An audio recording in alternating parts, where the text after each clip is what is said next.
Welcome to the Federal Society's Practice Group podcast.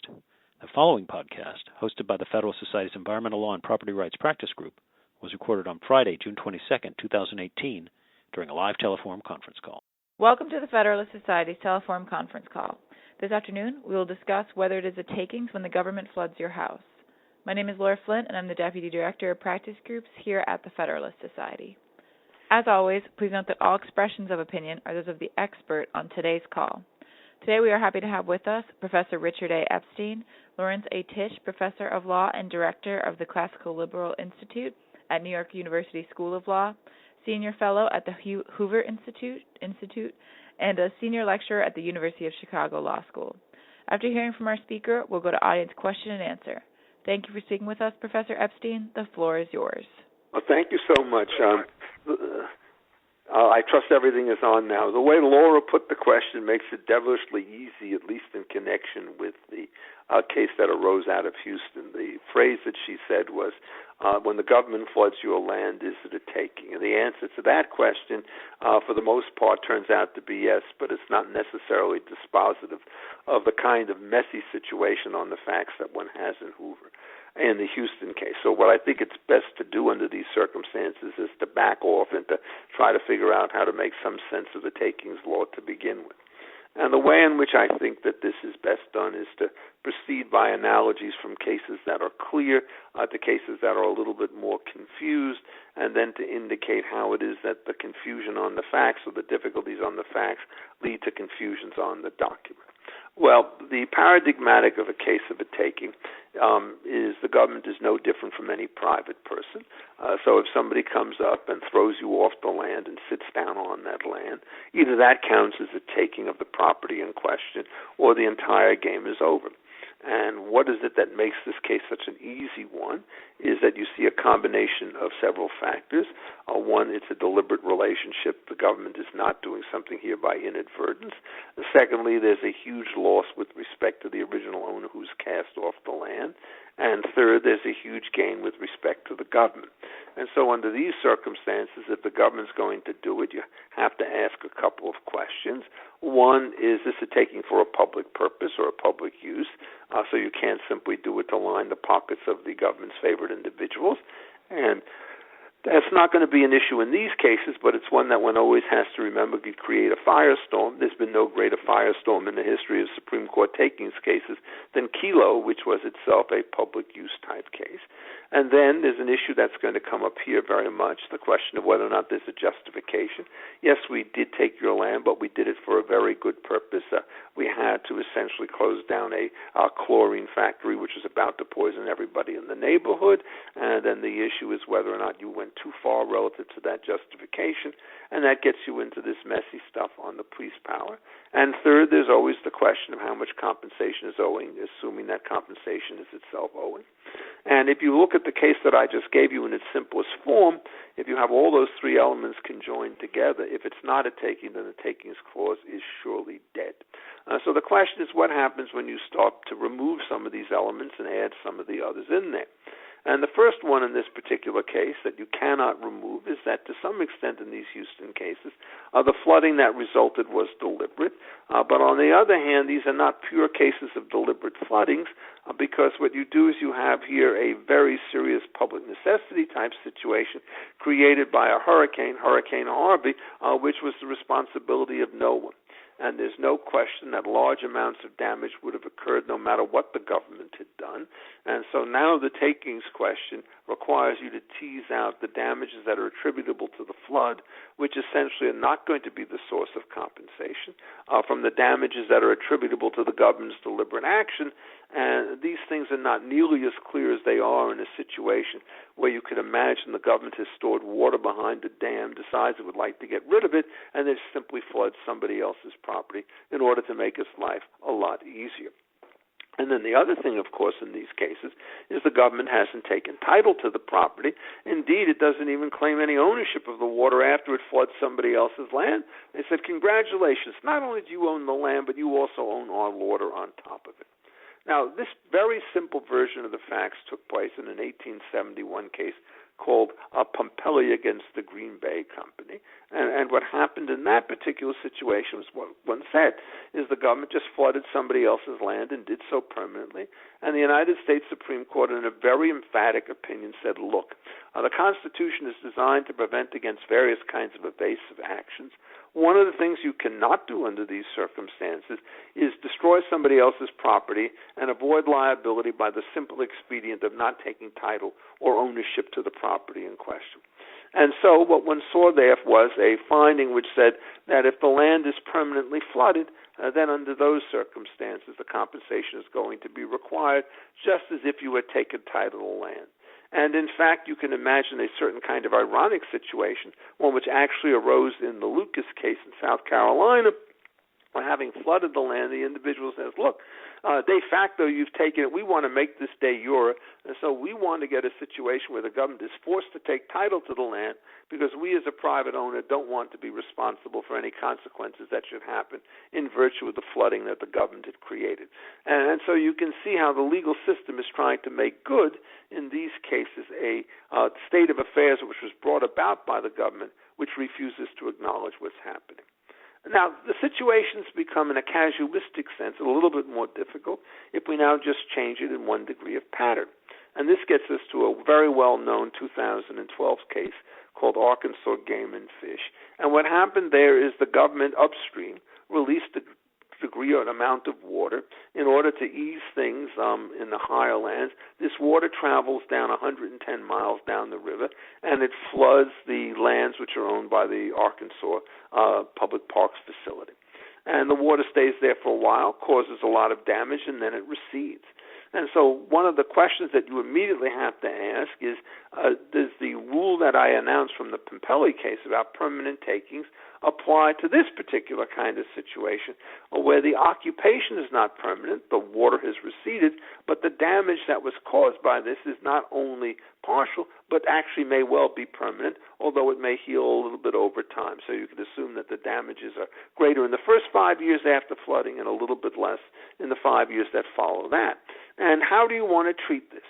Well, just to make this a little bit more miserable, it turns out that there's a distinction which was eventually obliterated in the Arkansas case, but which had dominated the earlier cases in the law, and this was a distinction between takings on the one hand and tortious damage to property on the other. And somebody would say, well, why is it that you would even want to draw this distinction? And the answer is because the doctrine of sovereign immunity may well be thought to have been still in place with respect to various kinds of torts, even though it may not be in place with respect to government takings given the Tucker Act. So what you do is you have to figure out if it's just a measly old tort situation and the government is engaged in some kind of a discretionary function, that means, in effect, that under the Federal Tort Claims Act, it cannot be held responsible. Whereas if it turns out that this thing is called a takings, the general waiver of sovereign immunity with respect to takings means that you can be fully responsible. And so you then have to ask yourself exactly how do we draw this particular line? And it's a source of very great difficulty because everything you're seeing here is a matter of degree. And generally speaking, if you want to have a change in legal regimes from one in which there's no liability to one in which there's full liability, you'd like to have all of this turn on a bright line rule. So standardly, if you're trying to figure out when it is somebody's going to be responsible in a road accident, you have that yellow line down the middle. If I cross over onto your side, I'm responsible. If you cross over onto my side and we crash, then you're responsible. So that what we do is we have an on-off switch, the yellow line, which matches an on-off outcome, the question about liability. And if you start looking about the permanent temporary distinction, it turns out that you don't have this.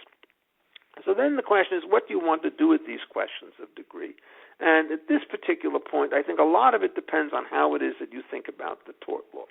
And when Justice Ginsburg wrote her opinion, what she did, she took this sort of a standardized version of American tort law, which whenever it doesn't understand a particular problem, announces that the damages themselves may or may not have been foreseeable, and that foreseeability turns out to be the test on which all liability turns.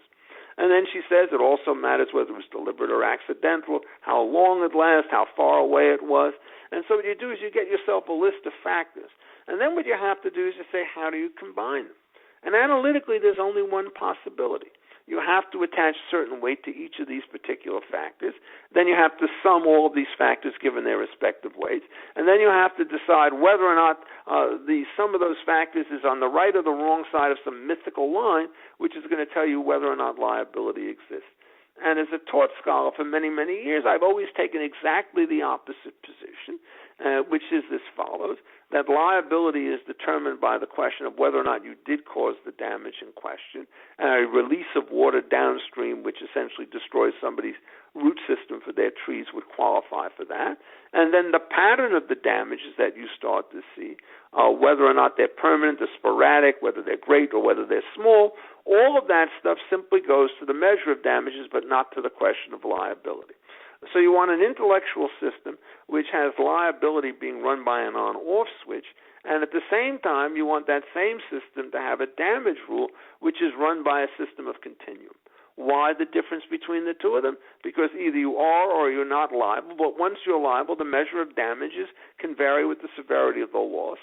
So what Justice Ginsburg thinks ought to go to dealing with the question of whether or not you're liable, it seems to me that if you're using this in a straight tort context, that's clearly wrong. What you do is you say the liability comes by virtue of the physical invasion, and then the measure of damages are going to be influenced by the permanence or not of the particular harm in question. So on this view, if there's no sovereign immunity because the federal torts claim is put to one side, then it turns out that the downstream guys are going to win at the expense of the upstream guys. And when this particular case was actually remanded to a lower court for deliberation, that's exactly what happened. It turned out that the government was held liable for what's going on. And so the question is, how good a precedent is that for the situation that we have in Houston? And the answer is it's highly imperfect because what happens is Houston is low-lying land, and it turns out that it is prone to being flooded every time there's a hurricane. Sometimes people want to say, this is clearly a function of global warming. The difficulty with that particular theory is that you can show pictures of Houston being under feet of water in 1935 in the same way that you can show those same pictures for 2017. It turns out that a lot more of this stuff is attributable to the alteration between El Nino on the one hand and La Nina on the other.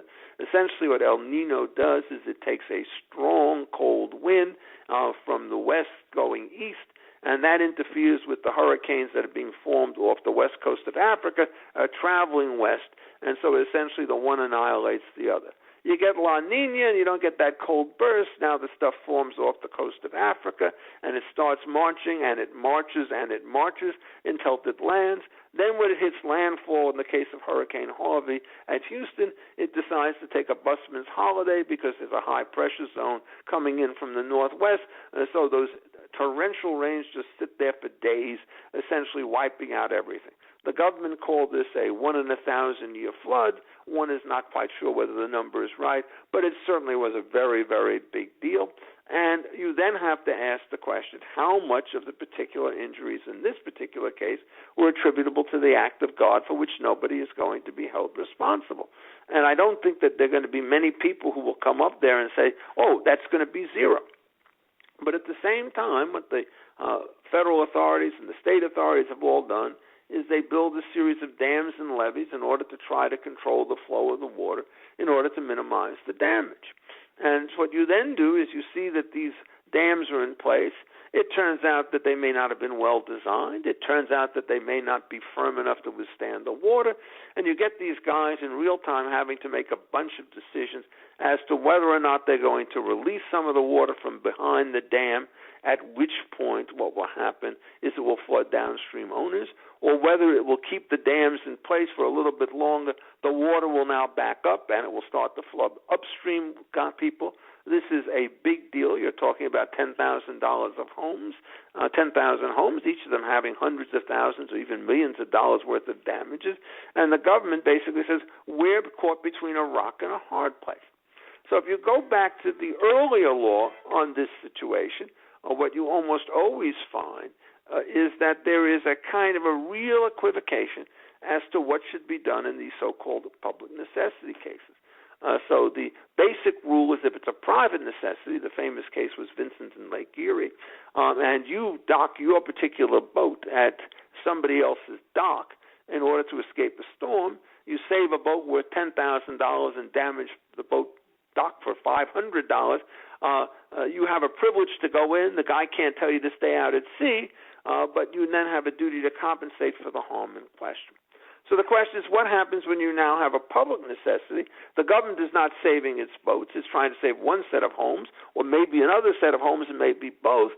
And the early view on this was that whereas the private necessity cases carried with it an obligation for compensation by the owner who took somebody else's property for his own, the government is sort of acting as a middleman on these particular cases, doesn't own compensation to either guys, because when you're acting purely for the public benefit and you're doing these things one way or another, the argument that you're trying to make is that the government gets a free pass because otherwise it may not build or do anything at all. And there's a famous case which involved the Great Fire of London in 1669, and what happened is the local authorities had the option to destroy a bunch of row houses which happened to be owned by the lawyers at the Inner Temple.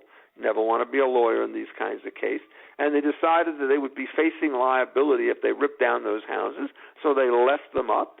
And once they left those houses up, sure enough, half the city of London burned.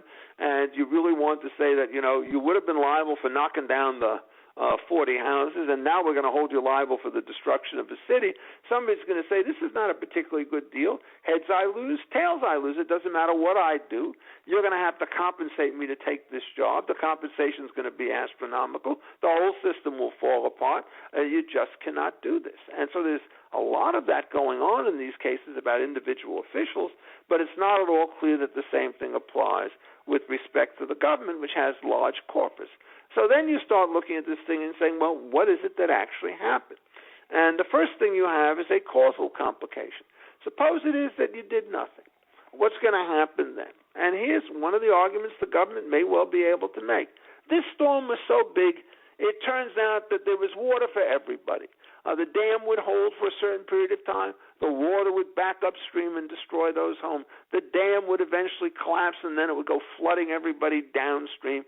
And so if we do nothing, upstream people are harmed, downstream people are harmed. Or why are you going to basically say to us when we're trying to minimize these damages that we're going to have to pay for everything that causes? So to put the government's position in absolutely the strongest support, suppose there's $1 billion of damage to the downstream people and $1 billion of damage to the upstream people.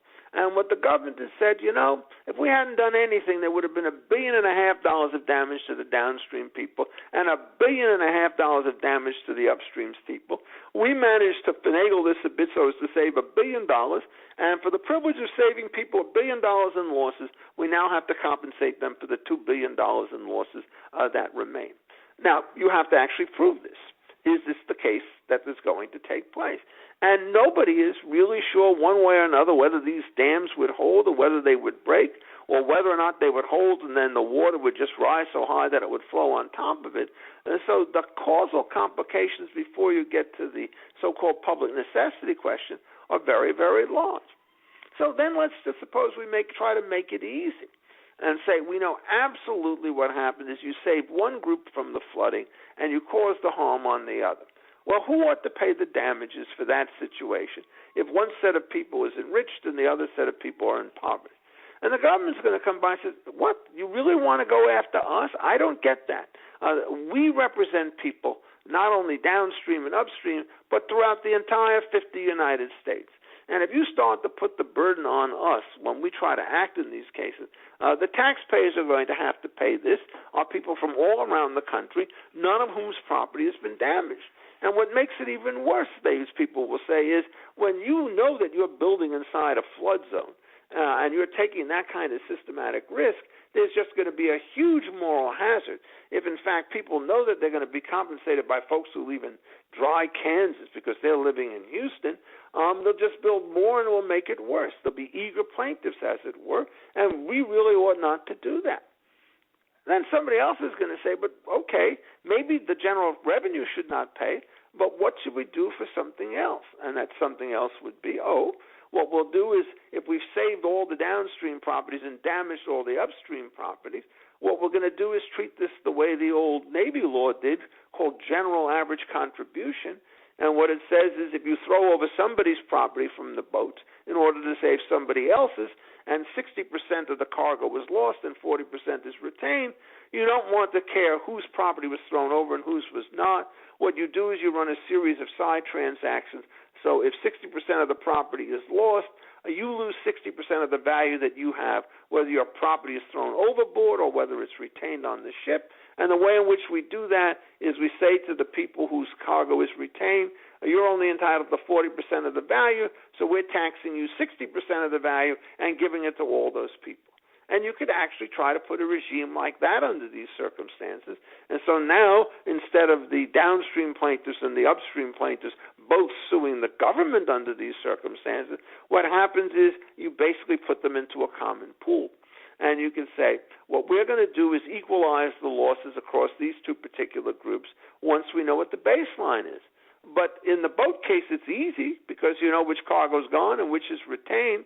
But in this case, you have no idea what the floods would have done if there had been no government action whatsoever. And so what the government's position is, you know what, this thing is sufficiently complicated. Are the incentive arguments that you're trying to create for us public officials really don't work very well. This is not a case where we're blackening somebody else's land in order to make ours better. And this is what we think. You're living in a crazy zone like this. You know the government's going to have to act. What we recommend you do is turn around and buy yourself some flood insurance. And if you start to buy that flood insurance, what will you discover? It doesn't come cheap. And then what will you do? Well, it turns out that some of you won't build at all, which may be all to the good, or others of you will build, but you'll build a smaller plot of land, you'll build it higher up, you'll turn out to have greater flood protections built into the structure, into the surrounding space, because those things will be cheaper than the insurance you're otherwise going to have to pay. And so the theory is, in these particular crazy kinds of cases, what happens is, last man standing. Everybody takes the risk. Nobody can do anything. What you tell the government officials are that we want you to make your best efforts. So then when will the government start to be liable? And I'll end on this note. If you take this particular regime, some people will say the government officials actually have to have absolute immunity because otherwise everybody's going to turn around and sue them, like you've had in this particular case. The people in Houston who sued, they're lined up around the courthouse. And other people say, no, what we have to do is to make sure that it's only a qualified immunity, but what's going to take to override that immunity? It's not going to be negligence because there's sure to be an argument about negligence because no matter what you did, you always could have done something else. Probably have to be something like malice, and malice here means more than simply a willingness to destroy A's property to protect B's property. It would have to mean a willingness to do that under circumstances where you have a friendship interest in the one guy and the enemy in another guy, or where you have certain knowledge that you're saving $10 worth of property, and in order to do that, you're inflicting $1,000 worth of damage. And those are going to be very difficult conditions to do it.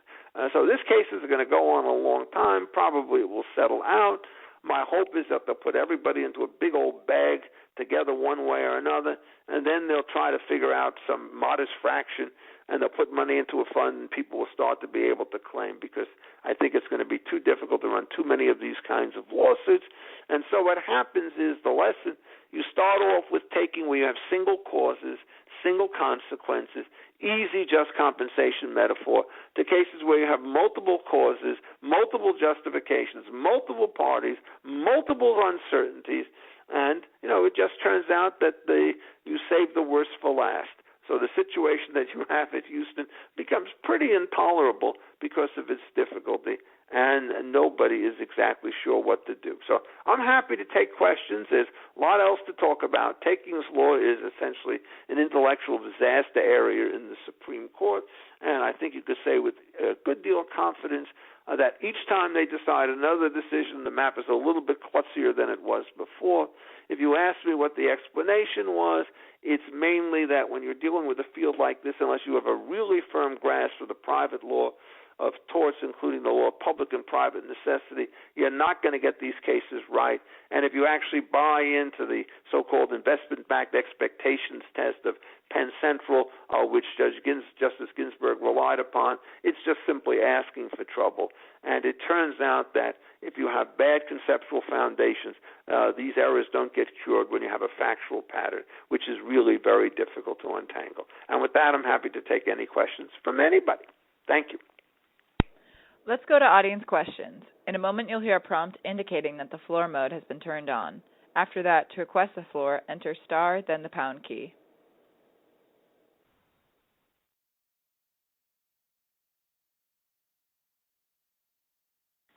Again, to ask a question, please enter star, then the pound key on your telephone keypad.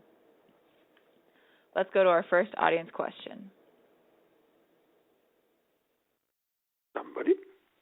Yeah, hi, Professor Epstein. This is Joel Nolette. I had to duck out of that call for a few moments, but I'm just wondering if you mentioned the Ideker Farms case just recently decided in the Court of Federal Claims, and if you think that has any bearing on this question. That's a great question, since I've never heard of the farm case. So you give me a one-sentence summary of it, and I will opine recklessly as to its significance. I believe, don't quote me, I certainly won't quote you. Army Corps of Engineers caused flooding up and down the Missouri River, and a bunch of property owners along the essentially along the riverbank sued, and they brought takings claims against the Army Corps of Engineers, and the Court of Federal Claims, at least at this point in litigation, has at least ruled that they have a viable takings claim. Hasn't yet ruled on the nature of the liability, however. Well, the answer is, I could give you an absolutely authoritative answer because of the following way, is, as you know, in takings litigation, there are always two questions, like in all other litigation. One is, do you pass summary judgment, and two, do you win at trial? And one of the things that became very clear after the Arkansas case is that the per se defenses were much eroded, so that summary judgment was not likely to take place. Whereas in the earlier cases dealing with temporary flooding, there were a whole bunch of them from the 20s and 30s, the basic pattern of behavior was the Supreme Court gave essentially a summary judgment for the defendants in all temporary takings cases. And so if you start looking at the situation with respect to the Arkansas game case, when that thing was remanded, it was also remanded, and there was liability found against the government, so it went there. My guess is if you pass summary judgment in this case, it's going to be very difficult to extract it. The question one has to ask, however, and I don't know the facts of this particular case, is to what extent was there a public necessity case when it turned out to why the water was flooding. If you have a situation in which people were flooded because of simple incompetence by the government in the way in which they maintained levees, I could see that that would not be much of a precedent here, where in effect the argument has been that we did this, we did it deliberately, and we did it to cause $1 million worth of damage in order to save $2 billion worth of property, and that's a legitimate function for the government to do. So unless you can tell me a great deal about how the necessity issues play out, I can't do it. The other thing, of course, is in this particular case, as in many torts cases under the Laurence and Fletcher strict liability rule, where you have this huge act of God behind the levee, and then the thing gets overflown. The English rule is that if you look at the amount of water that comes from the storm and the amount of water that was released from the levee, the first number is so big and the second number is so small that what we do is we conclude that all the liability should be put in the act of God category, so nobody pays anything. And I can't say from that case what's going on here. And the other thing is, this case, if the government defends itself correctly, there's just going to be a huge factual record about essentially the residual background nature from the flood. So I'm just going to ask you the simple question: was there a hurricane in the Missouri River case that you just mentioned? No, there was not.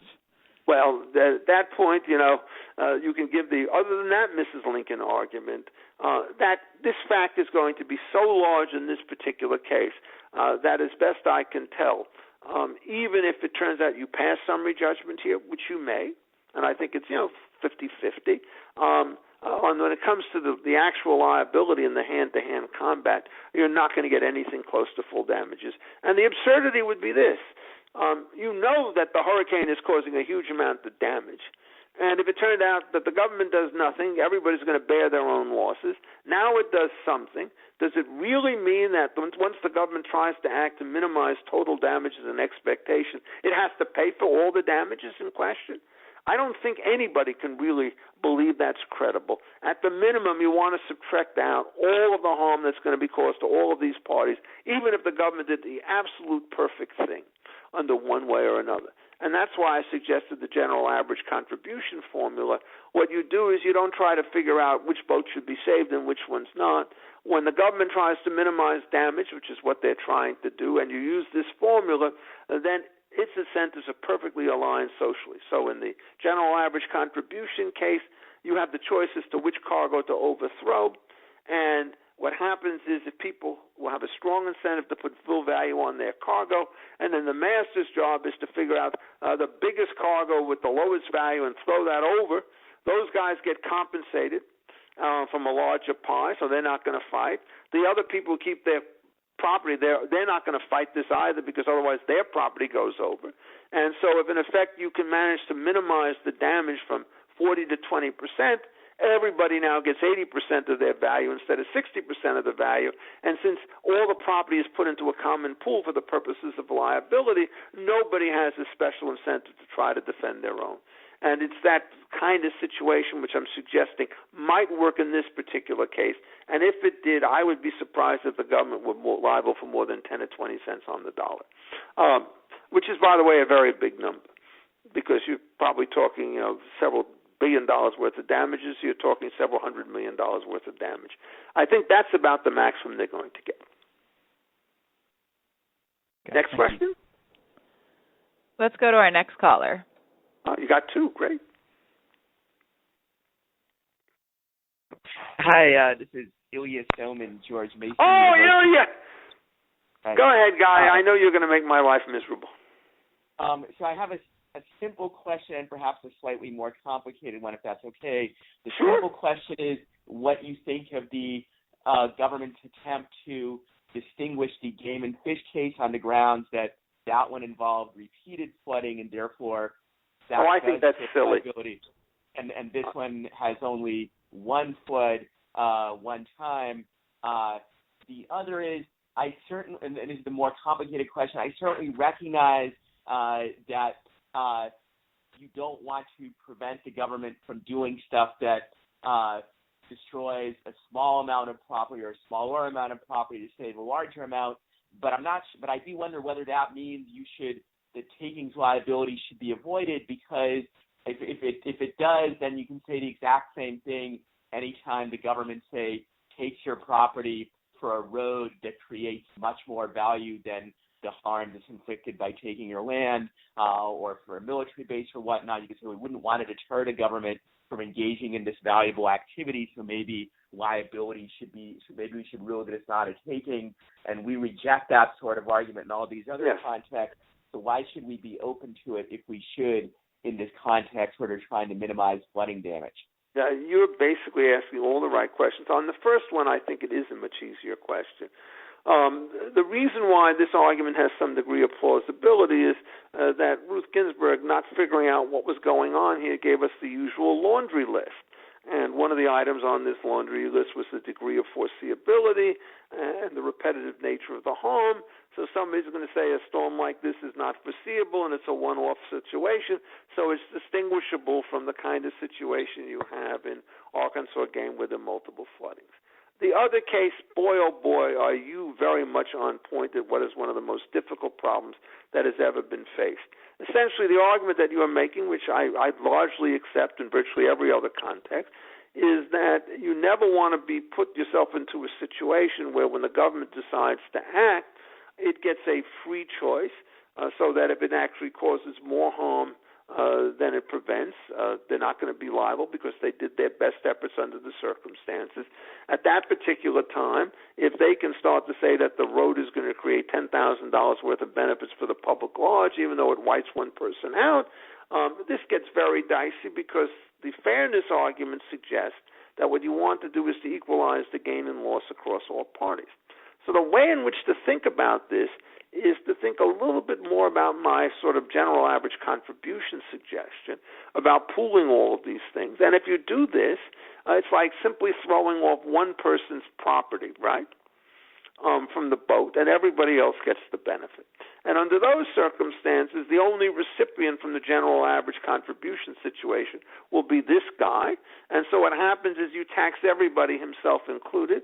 Everybody now loses 1% of their value, and he gets 99 cents of compensation.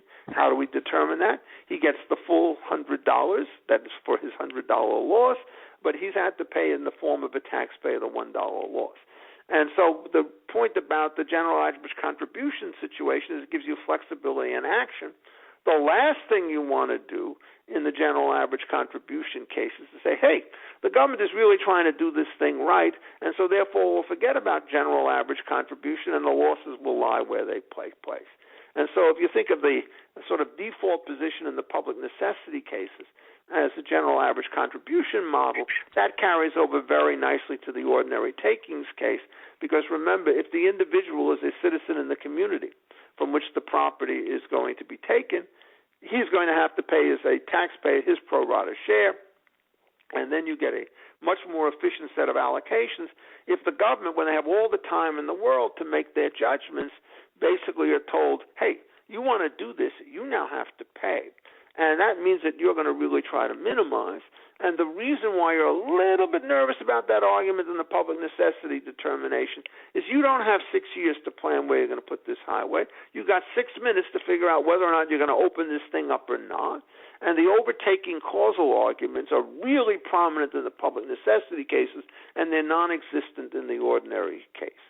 So what you do is you have difficulty of judgment, joint causation, lots of uncertainty about actually what the patterns would be. And so traditionally, everybody is actually, historically, has always taken the public necessity argument as an absolute privilege.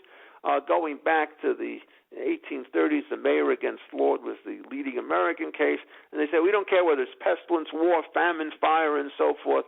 We want you guys to act, and we don't want any liability there. And these were the same judges who wrote Pompelli, right? So I think they did understand this kind of distinction, and I'm closer to you than they were, because I don't think that the public necessity immunizes you from liability. I think what it does is it invites the application of the general average contribution rules, which if you've never studied them, I'm saying to everybody else, they're really a remarkable exercise in sophistication. How these guys did it and why did it take place? Because if you're in a closed seafaring community in which the perils of the seas are very large, either you develop a mechanism to deal with these things or you're going to face a serious downward drag on the entire shipping industry. Okay, Ilya, so we're friends? We're friends, though I'm not sure I'm fully persuaded. But well, neither am I. That's why it's so hard. If I were fully persuaded, I'm just telling you what I think the best guess is. I'm not telling you that it's right. If this were an easy case, we would not have this telephone conversation. All right, well, thank you. Anybody else? No one yet. Again, to ask a question, please enter star, then the pound key on your telephone keypad. Mm-hmm. While we wait for our next caller, I'll make a brief announcement. Our next teleforum conference call is scheduled for later today at 2 p.m. Eastern. That will be a courthouse steps decision call on Lucia v. SEC, which was decided yesterday. I can talk about that case. So I have a question for you, Professor Epstein. Yes. Can you talk a little bit more about physical taking versus regulatory taking? Yeah, because I think, yes, I can, and I think that's actually an issue which I suppressed a little bit in the basic conversation, but it indicates yet another form of ricketiness with respect to this entire body of law. The two polar cases on this, well, depending on which one, there's a case called Armstrong against the United States, and then there's the much more famous and more notorious case of Penn Central against the city of New York. And the physical takings cases essentially involve situations where the government sort of takes your particular property and puts it to its own use. And the Armstrong case was kind of tricky because it didn't involve the government taking occupation of the particular property in question. What it did is it involved the government taking a boat which it owned, sailing it out to sea so as to dissolve a lien which was placed on the boat by a subcontractor who had not been paid. And the point is, the lien is an intermediate step between the ownership of the debtor and the ownership of the creditor. You put the lien on there, they're not allowed to walk away from it, and once it's in place, you can then foreclose the lien if it is not paid and get possession of the boat. And so Justice Black, in a very close decision where the dissent argued sovereign immunity excused all the liability, said, hey, this is a boat which is designed to protect the entire United States. And what happened is this guy puts a lien on the boat for the $100,000 worth of labor he does. If, in fact, the government can sail the boat into international waters or out-of-state waters and dissolve the lien, what they're saying, in effect, the distribution of benefits on the boat is such that this one guy is paying for 30% of the boat when he's one out of 100 million citizens or fewer. That's just crazy. So in order to make sure that this happens, that the government has to pay the loan out of the public trust, that you can sail this boat into international waters and dissolve the lien, but this guy now becomes a general creditor instead of being a liens creditor, and since you guys are solvent, you have to pay him the full dollar anyhow. And so what happens is the argument here is one of distributional fairness, which is you never want some guy who puts in a huge amount of the cost for a public benefit to bear a disproportionate amount of the cost. And so by paying him off, it's like the general average contribution formula that I talked before. And so there is a very categorical rule that's announced in this particular case. If you're doing something for the benefit of the public at large, then in fairness and justice, the public has to pay you off. So this guy just pays as much as any other citizen because he gets his lien satisfied in full. In New York Times, rather in the Penn Central case, we no longer have a lien. What we do is we have air rights. And air rights under New York state law are property rights. You can buy them, you can sell them, you can mortgage them, you can divide them, you can lease them, you can do anything you want with them. And these are the air rights over the Penn Central.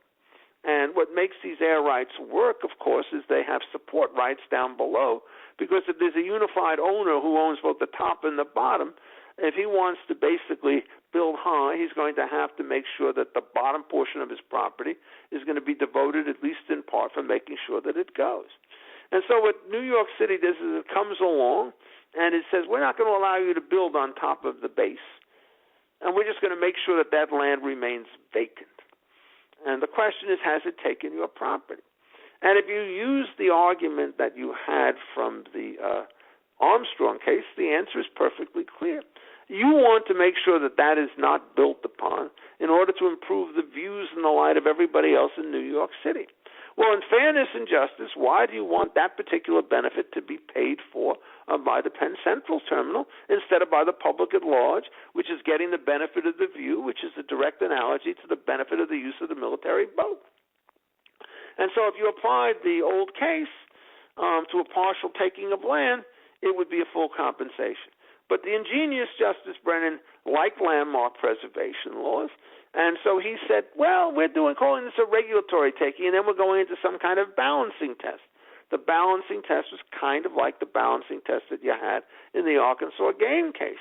And you're looking at the nature of the intrusion and the nature of the benefit in the question and whether it's a physical or non-physical taking.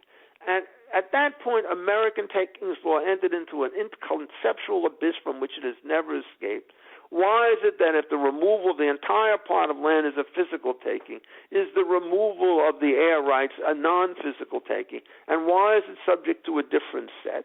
And so what Justice Brennan then did was to make this ridiculous ad hoc assumption.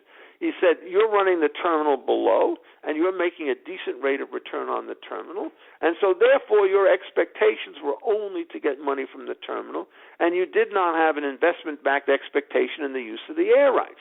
And what he manages to do to mangle the law of valuation is such, because everybody in the business knows that if you own a series of air rights and you don't develop it, you can sell those air rights and they're worth something to you. So when you value the property, you sum up the value of all its components to get the residual value. And he's saying take the big thing, value it at fair market value, take everything else and value it at zero, is what he's doing. And so from that day forward, it has always been the case that the government can connive in one fashion or another to compromise various kinds of property rights at zero cost to itself, which means, in effect, since it's not paying the value to the loser, it will systematically over-condemn one way or another. And when you go back and you look at the Arkansas game case, what happens is, since Justice Ginsburg has no idea what she's doing or why she's doing it, sure enough, she throws in the kitchen sink, and one of the items in the sink turns out to be investment-backed expectation as one of the factors to be taken into account in the same imponderable and useless fashion that it was in the other case. So what's the correct answer? The same answer that I gave earlier. If you start looking, as Ilya Soman said and so forth, about the question of the one-time taking versus the multiple small takings, which one is more important, all of that's irrelevant. That just goes to damages. And so in the Penn Central case, it's the same thing that happened. So if you tell the guy, we're basically going to take your land and not allow you to build on it, but we're not going to build on it itself, then they've taken the covenant, but they haven't taken the fee simple. And so you get the value of the lost covenant, which means, in effect, that since your views are preserved, you're going to get less money than if the government had taken the land, so it could have built something on top of the thing itself.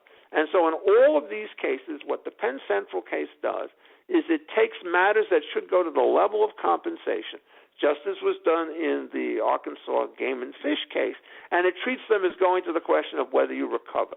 And so you miss the yellow line in the middle of the road, and the number of terrible decisions that have been made in the wake of Penn Central is essentially every case which has relied upon it.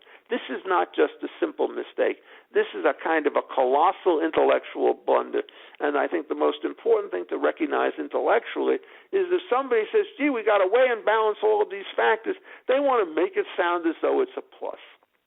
But the truth of the matter is, unless you have simple rules with relative clarity in them, essentially all of that misplaced erudition is just a sign of intellectual breakdown. And so you have to change the realist tradition, which essentially says the more complexity we can build into the legal rules, it means that we understand more factors, so we're really very sophisticated. And the correct answer is they understand all the factors are relevant, but they don't know to what, and they just are making a royal mess out of the law. So what really needs to be done is to get rid of that distinction, and then the government can justify what it does on the grounds, for example, that you're polluting, or raise the public necessity cases. But to go back to Soman's last question, nobody's going to start to say, well, we're benefiting this group or that group. We're going to treat this like these public necessity cases, because you don't have any overtaking causation questions, and you certainly don't have any sort of instantaneous decisions to be made in the moment. So Penn Central should disappear. My own view is I don't like sovereign immunity in most of these cases. I do think that the public necessity defenses are much more difficult to get with, and I think that's what's going to come to the fore in the Houston cases. We have another question from the audience, so let's go to that question. Great.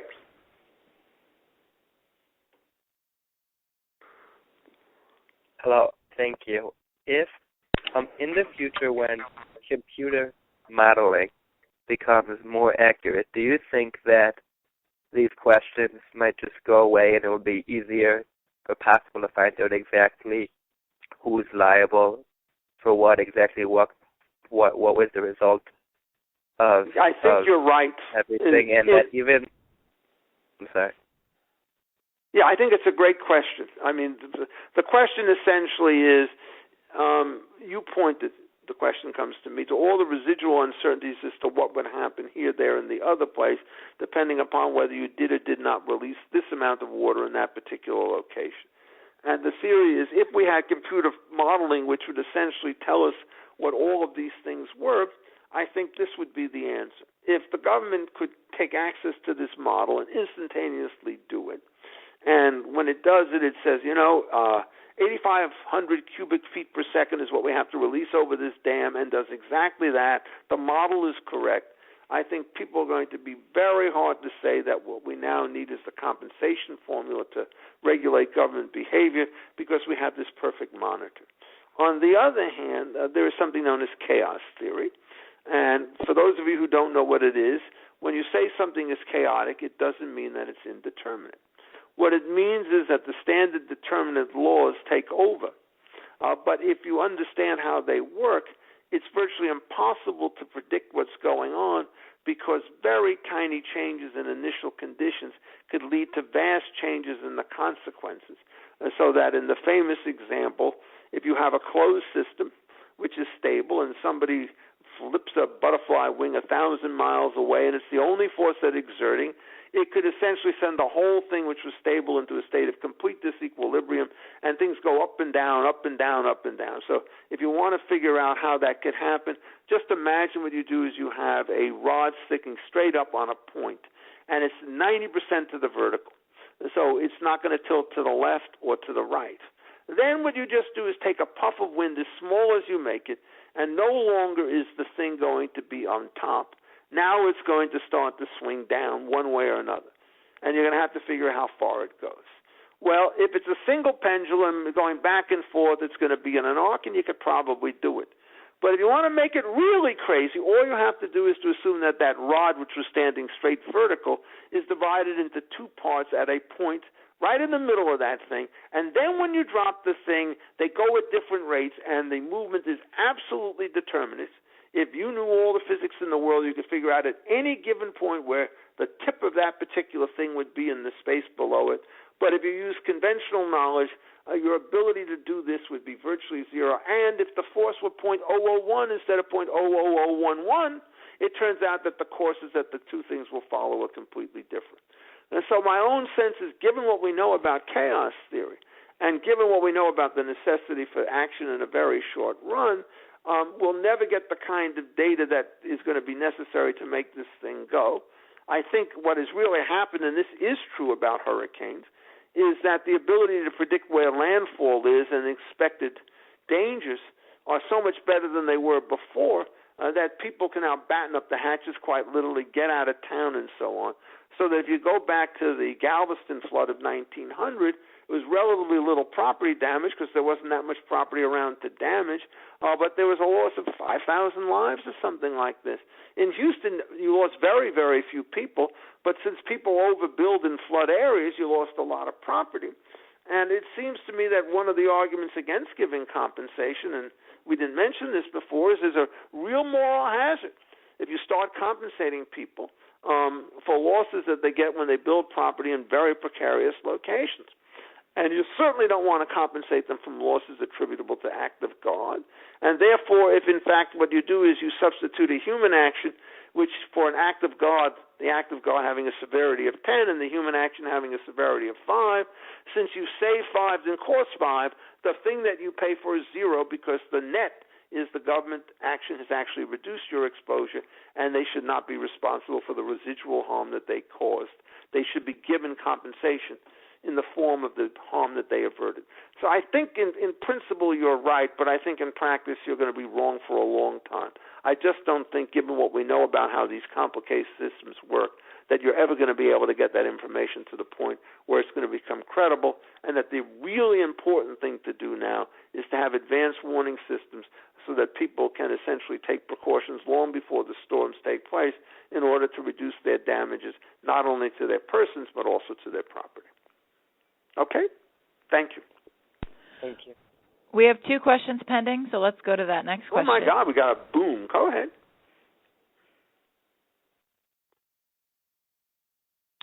I had one question about investment-backed expectations and something you were talking about earlier, Professor Epstein. Sure. There's this,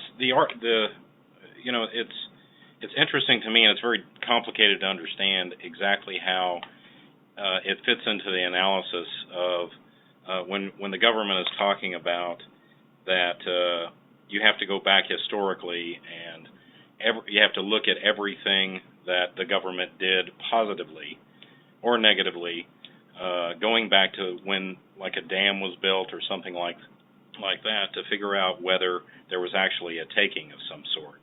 Yeah, I'm trying to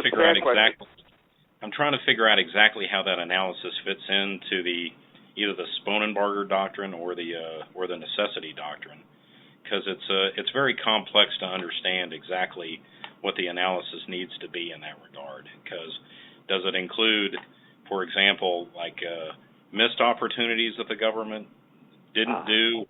Does it include, say, for example, like they allowed a dam to be built and then initially they kept the land sacred around it, but then they opened it up to development or something. And I'm just trying to figure out how far the analysis goes. Well, you, boy, are asking one of the hardest questions in the world. And to give you the version that has been put to be in the simplest case is what happens is the government decides to regulate your land today and reduce its value in half. But 10 years ago, it built the public highway, and that had doubled the value of their land. And the question in one way is whether or not the benefit they conferred upon your property at time one is a set-off at the loss at time two. And I think the answer is in no case should you ever take this stuff into account. What you need to do is to avoid the bundling of separate issues. So when you start dealing with the highway that's being constructed, the correct rule is to say, we would like this thing to create a social improvement, so we're going to try to figure out a way to fund it such that all the people who put in something by way of taxes essentially get back from that expenditure something greater than that they had put in. And if you've done that, then this then becomes a closed transaction, and so that the landowner whose value has gone up by X dollars because of the highway has already paid his share of the increment in the form of the taxes that he has been subject to, either in the form of gasoline taxes or property taxes of one form or another. So if, in fact, that thing has already been paid for, then it should never be to say, look at this benefit that you've got over here, it's an offset. There's a second reason why that's the case. All of the benefits from the highway are gotten by two classes of individuals. One, those people whose property is regulated, and two, those people whose property is not regulated. So if you're going to start to say, what we do when the zoning comes in is we give the offset, the person who is subject to the offset gets a much smaller rate of return on his investment than somebody else who got the benefit of the same road for the same original contribution, but his property is no longer going to be zoned. So if you put it in that fashion that you do it, now understand what's going to happen is the government, knowing that it's got the offset against both of these guys because of the previous highway, can choose completely arbitrarily which one of these individuals it wants to regulate and which one not. This is absolute madness from a land point of view, because now assume that the one piece of property is worth 5 times as much as the other, and they're both going to give you identical public benefits for whatever project that you want. You certainly don't want to have a rule which gives them no incentive to take the cheaper property, which is exactly what this free pass prior compensation doctrine would do. And so in order to make sure that today you get the right marginal incentives on the government, you require them in this separate and discrete transaction to pay full value for the thing that it takes. And once you start to do that and you unbundle the transaction, then it's clear that the government is not going to take 5-fold to get property, where you get the same thing for 1-fold. To put it another way, this is the reason why Nolan was such a complete intellectual mess when it was decided by Justice Scalia, is he had no idea that this was a bundling question. And so if you recall in that particular case, what he said was, hey, we're not going to let the city tell this guy, either you give us a lateral easement worth $100 or we're not going to give you a building permit which is going to allow you to increase the value of your property by $1,000. And he said that's wrong. And he was right about it, but what he didn't understand is why it was right. And it didn't have anything to do with nexus and so forth. The correct question is, in all of these cases, should you be able to get a building permit, which will give you an $1,000 increase in the value of your property? And unless there's some really systematic negative externality, the answer is, of course, yes. And the government wins by getting a larger tax base. But then the separate question is whether or not it's actually worth $100 in private losses to build this road across the front of the land. If it is, then you could pay compensation for it, not too hard to value. And if it's not, you should never do it. Well, the moment you bundle the things and say either you toss in the property right to the road in order to get the permit, you'll never get an independent valuation as to whether or not that road is built. So there's a complete allocative loss. And that's the reason why the Nolan case was rightly decided. And that's exactly what happened in the situation that you talked about. When you start taking into account prior benefits that have been paid for in a well-ordered society by prior taxation, they're just off the table. And so you're always trying to figure out how you incentivize what people do today, and you never go back under those particular kinds of circumstances. Is there an exception to this? Well, it's very tricky, but if you'll note, in many cases, there's a doctrine of antecedent negligence. So what happens is, it's not that I hit you, but what I do is I put something on the edge of a table, so precariously perched that if somebody just takes an ordinary footstep, the whole thing will fall down and break. And then the question is whether or not my antecedent negligence is the situation for which it's responsible. And the answer to that question is yes. But we can see what's going on here.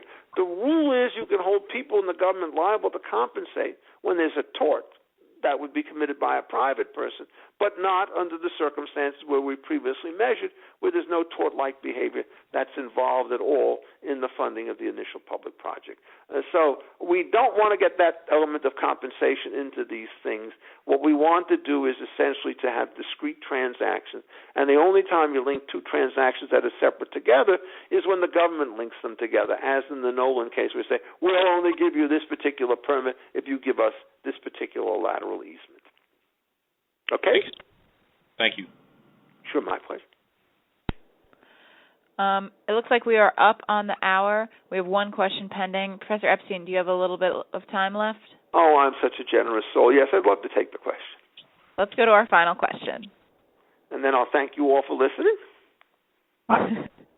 Hi, Professor Epstein. This is Don Emanuel. We actually touched on my point a little bit when you mentioned the building permits. I agree with your argument about the moral hazard, but it seems to me that it would be an equally 50-50 split, because you have people that are living in known flood zones and living under government levees where they can anticipate that one day if the levee was let off from a catastrophic flood, which is the whole point of the system, and they would get flooded, they're also taking responsibility in that area. But the government is also issuing building permits telling people your house is safe, your house meets code in these flood zones where they can be reasonably sure at some point that they will be flooded. You talk about like an advanced warning system, but to me that's no better advanced warning system than knowing you live right in a flood zone or right behind where a levee could release water upon you. So the government and the the homeowners are taking equal responsibility in irresponsibly building and issuing these permits in these areas.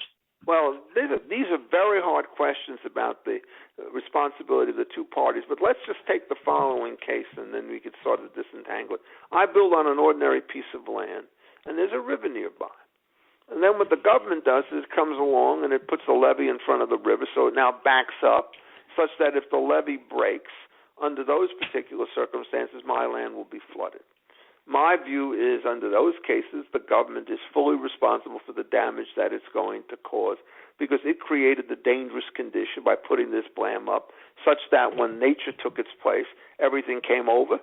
The exception would be if they hadn't built the levee and the floods came, you would have wiped out anyhow, then I think the risk would be yours. And that's what I talked about with the Ilya Soman question. Now, suppose what we do is we kind of reverse the situation, and this is much harder. Suppose you've got a piece of flat land which is perfectly safe, but it's unbuilt on. And then what happens is the government puts up this levee, and once it puts up this levee, you know that there's this catastrophic failure that could possibly take place, and the value of the land which is beneath this particular area is, in fact, goes down by half. Perfectly sensible assumption given everything that you said. What ought to be done under those cases? Well, the government's going to start to say, hey, as far as we're concerned, there's no actual damage because there's been no flooding. And the landowner is going to say, but wait a second, this land has lost 50% in value.